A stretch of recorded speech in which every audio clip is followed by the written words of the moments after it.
Before you make any New Year's resolutions, watch this video here right now. Is it really achievable? Girl, you have grown up eating meat your whole entire life. Meat is your life. KFC you run. All of a sudden, you've started a new year and you're saying, I am going to start eating salads. Like, how are you going to start eating salads? How are you going to start eating salads? Let's be truthful. Just be real with yourself. Just be real with yourself. Be real. Is it really the fact that these vegetables are going to make you lose weight? Or is the fact that you have to reduce on your portions? Which one is it? Just look at it. Look at it and measure it. Setting goals that you know you can forward. Some of you actually are living in goals and New Year's resolutions and you forwarded because you can. You're forwarding. It's now coming to a new year. You're forwarding the same goals. Shame on you. Step 1. Get all your diaries, journals, everything that you keep buying year after year, hoping that you will ever write in them, okay? And let them out on a table, on a bed. Now start counting how many of them you have. Like, how many of those journals or books or diaries or self-care books do you have? And how many of them have you read, used, followed? There are some dreams and aspirations that have stayed in one diary, one book, one journal, never been opened again. You realize that some of the resolutions you made are identical. The ones you made in 2020, 2018, 2019, 2021, 2022, 23. Going forward, the resolutions are literally almost the same, but in different books. Now sit down, take a moment and ask yourself, what happened? Was it peer pressure? Was it the fact that I wanted an aesthetic sort of way by buying a new book? That book that my favorite YouTuber keeps showing me, or Instagrammer keeps saying, absolutely, this journal, this book helped me, it saved my life. Was it the need to fit in, or the need to feel like you have to really write New Year's resolutions? Well, let me calm you down a bit. Research has showed that 9% of people who make New Year's resolutions actually complete them. 23% of people quit their resolutions by the end of the first week. 43% quit by the end of January.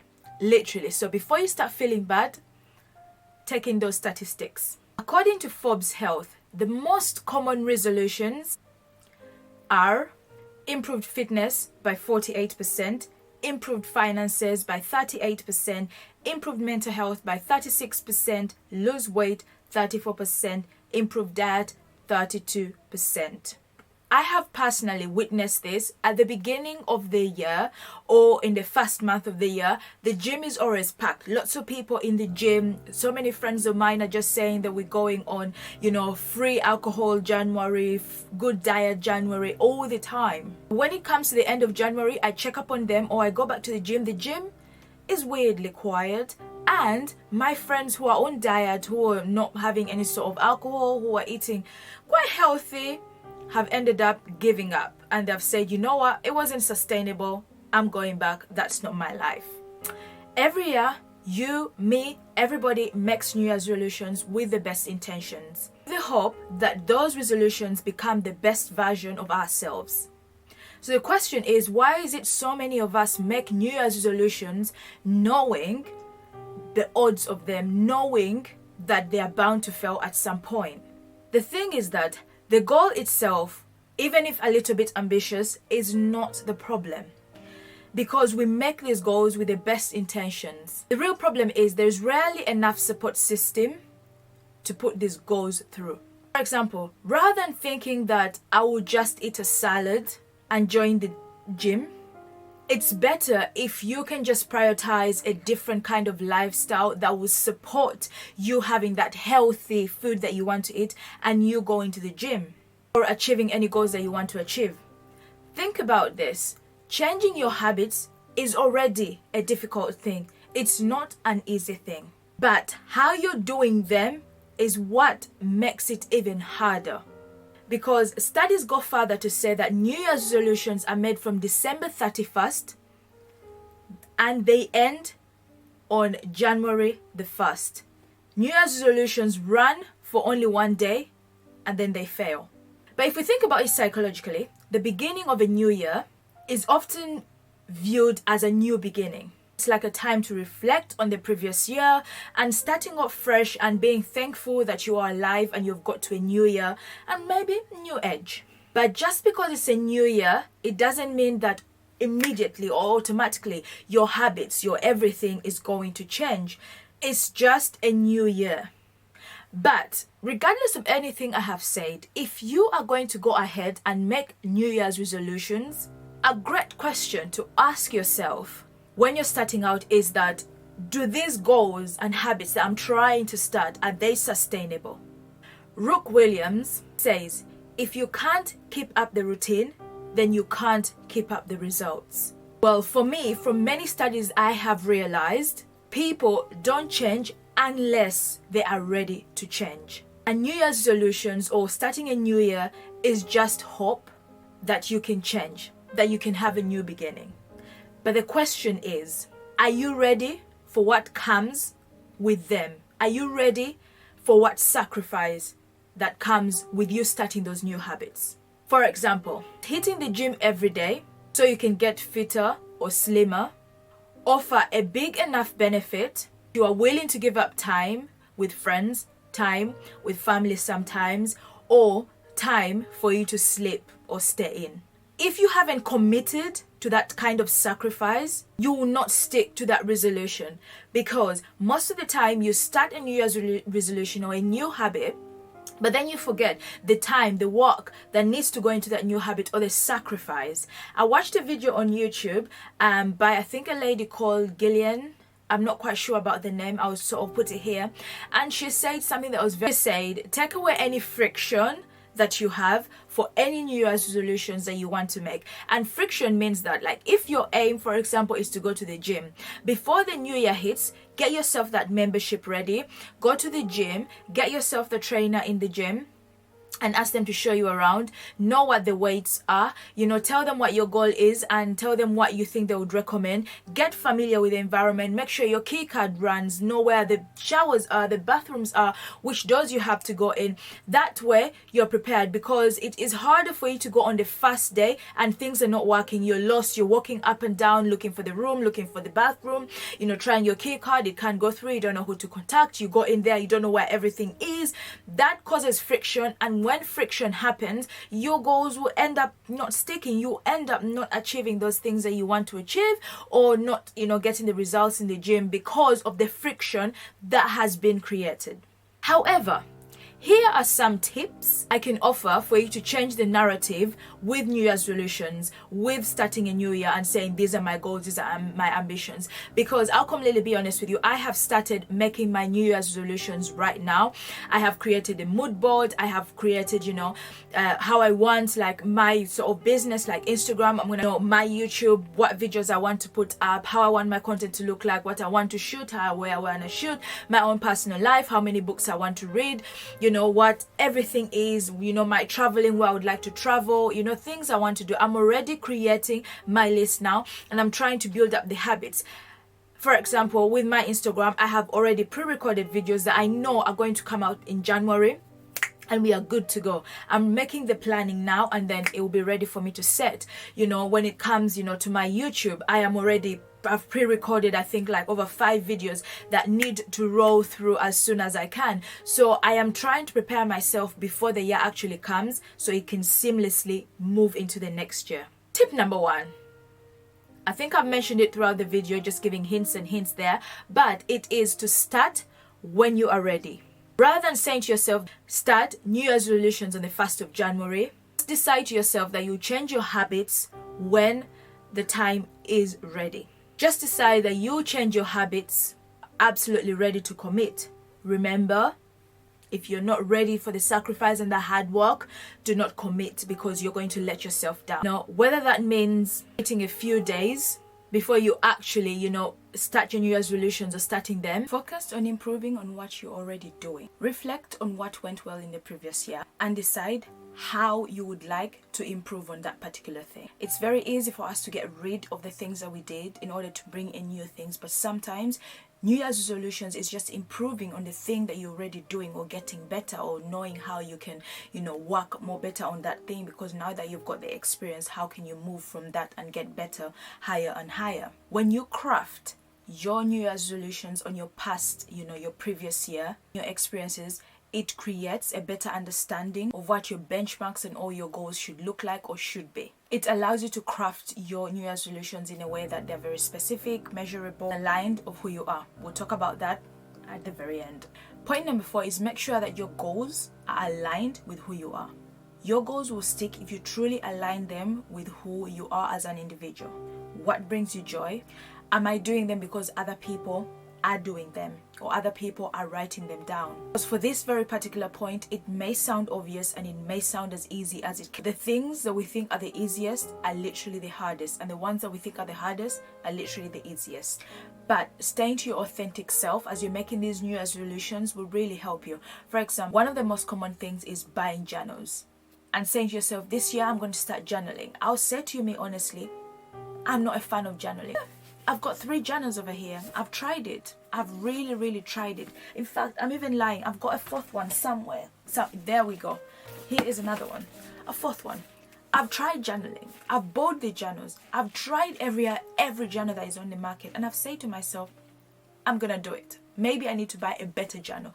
Maybe I need to buy one that is authentically pleasing. One that, has a pouch that I can sort of open and write everything. Then I thought to myself, one that truly aligns with everything and looks really good and is, underlying a particular way and is really nice. I said to myself, you know what? I'll get this one that is so good. It has got stickers at the back. It's going to make everything so much better. Every single time I did this, I lied to myself. Ended up not doing it, ended up feeling horrible at the end of the year because I'm like, why? But the truth is that it's not who I am. I don't like journaling. It's not for me. Unpopular opinion, I really don't. So it's very important to stick to who you are when you're making these New Year's resolutions. Otherwise, you fall into the trap of what everybody else is doing. But I've got you. In order for you to avoid this trap, take some time to reflect on these questions right here. What brings you the most joy in your life? Have you had any trouble sticking to your resolutions in the past? What made you give up on them? What was your greatest accomplishment last year? And why? These questions will help you to stick to who you are and allow you to make resolutions that are truly aligned with your own self. Point number 5, the one that I have personally used but I have not seen it anywhere, or nobody has talked about it, or maybe they have but I haven't yet found it, is set reminders. On your phone. This one has been like a game changer for me. Set your resolutions as a reminder on a rotation, a monthly rotation. This allows you to remind you to put you back on track every single month. Like I put my reminders like for the 1st of January and maybe to check how many times I've gone to the gym, or maybe how much money I have saved, on the 1st of March. So I keep those reminders to kind of like give me a boost to help me, keep up with my New Year's resolutions. When you make those resolutions, make them quarterly. 3 months, 4 months, 6 months, 12 months. Don't make your New Year's resolutions and then look at them when it's coming now to September and you're like, oh my God, I need to look at the things I've achieved. Keep checking up on yourself every 3 months throughout the year to see you're on track. Is this achievable? Is this sustainable anymore? Can I do this anymore? If not, it's okay to let go of a resolution that you thought you would do in the year that you're not able to achieve. It is okay. Trust me. The last point that is so important is accountability. Get yourself an accountability buddy. Sometimes it's good to keep your goals running by sharing them with somebody else. You have to pick someone that you really know is really good with keeping you accountable. Now, this is a part whereby I say, cut your friends out of this, because your friends will overlook it. Your friends will cut you some slack. And that's not what we are looking for. We're looking for people that are going to push us. And that is why it's so important when you think about mentors and coaches. And even if you don't have a mentor or a coach, you can get a teacher that you like, that you know will truly help you, or, you know, a lecturer, or that friend that is not too close to you, very distant, but is very good at keeping, you know, accountability. We all have those friends that we don't gossip with about everything, but we know when it comes to serious things, they are there. And literally they are there. Now the last one is something that I learned when I was studying, you know, my business and entrepreneurship studies back then. And right now it makes more sense. And every single time when people show it, I'm like, that looks really good. It is, you have to use this method. It is called SMART. You're smart. It is specific, measurable, attainable, realistic, and time bound. So if you're going to create your New Year's resolutions, make them specific. You cannot say to yourself that I am going to start eating green salads. Be specific. Are you going to start eating vegetables because you want to feel lighter? Do you want to start eating vegetables because for some particular reason you want to lose weight? Do you want to start eating vegetables because you're tired of meat? Be specific exactly why you want to eat the salad, okay? Then measurable. Okay, that is where the sustainability comes in. Attainable. Is it really achievable? Girl, you have grown up eating meat your whole entire life. Meat is your life. KFC, you run. Any chicken shop, you're there. Anything to do with meat, even on a party where they say we're being vegan, you carry your own meat in the bag because you're like, there is no way I'm eating grass. But all of a sudden, you've started a new year and you're saying, I am going to start eating salads. Like, how are you going to start eating salads? How are you going to start eating salads? Let's be truthful. What is more attainable is saying, on every meal I have every day, I will include a little bit of salad. Smaller portions, a bit of salad. Let me incorporate more salads, or more greens, or more colorful food to my plate. That is more attainable. It brings about realistic. Just be real with yourself. Just be real with yourself. Be real. Is it really the fact that these vegetables are going to make you lose weight? Or is the fact that you have to reduce on your portions? Which one is it? Is it portions or vegetables? Just be realistic with yourself. Just look at it. Look at it and measure it. Okay, anyway, time bound. What is your timeline that you're putting for yourself? I don't mean that, for example, things like losing weight. You can't say in 3 months, I'm going to lose this particular weight. Unless you are very aggressive with your own self, which I'm going to talk about one time. How to be aggressive with your own goals and achieve them in the shortest time period. If you're interested in that video, let me know. But let's go back on the time bound thing. Do yourself a checkup, like what I mentioned. Set reminders. Say yourself in 3 months, I'm going to check myself and see what's my progress with my eating, what's my weight. If weight is your aim, or what's my health issues. Am I feeling lighter? Am I feeling better? Just do a check. Just do a check on yourself. That is very time bound. Stop setting goals that you know you can forward. Some of you actually are living in goals and New Year's resolutions that you forwarded because you can. You're forwarded. It's now coming to a new year. You're forwarding the same goals. Shame on you. Do not forget to do 3 things after you've watched this video. Is to like, comment, and subscribe. Share what you think, and maybe I've helped you in one way or another. You never know. Until next time, my name remains Lucy, and I love you. Bye.